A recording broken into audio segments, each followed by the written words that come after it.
We all know that person where you don't even know them and they're sharing super intimate details about their lives and you're sitting there a little uncomfortable. If you're not that advanced in your relationship yet, because relationships take time to naturally build, it can be a violation of boundaries and consent. If you're jumping into these super intimate topics, it can make that person feel a little bit uncomfortable. So when a relationship starts to build, you'll share some intimate details about yourself, they'll share some intimate details about themselves, and then you slowly go deeper. But when you violate that, maybe they haven't shared anything about themselves and you're sharing your deepest, darkest secrets to them. Not only does this come off as not authentic at all, because they're going to assume you tell everybody that. They'll assume you're lonely, that you're not social.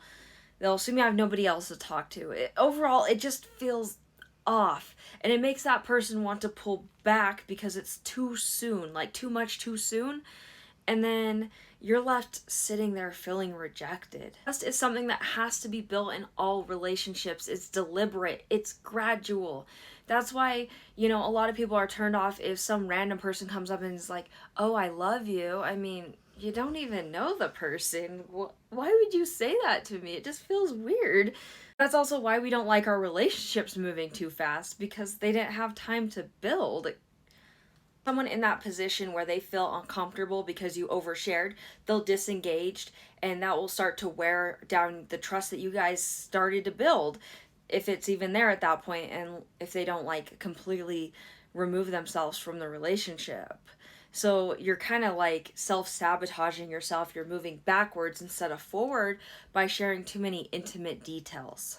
And some people, when they overshare and they feel rejected because the person backs off, it encourages that deep-seated belief that they have that they're just better off alone. So instead of having relationships, they'll pull completely back and stop pursuing relationships when it's just this minor adjustment.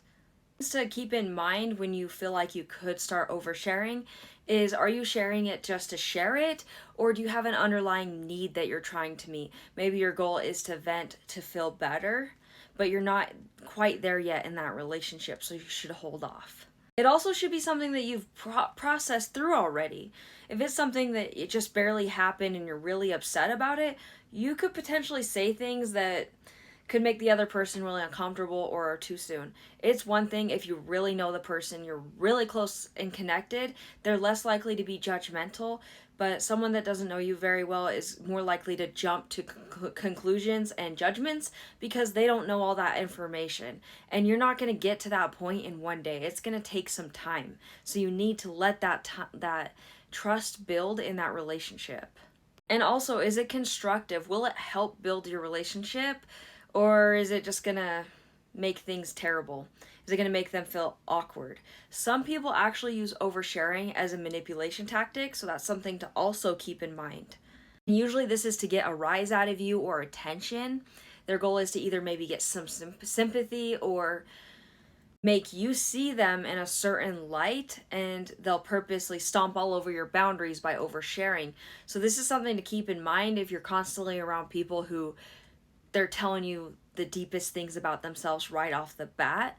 It could be an attention tactic.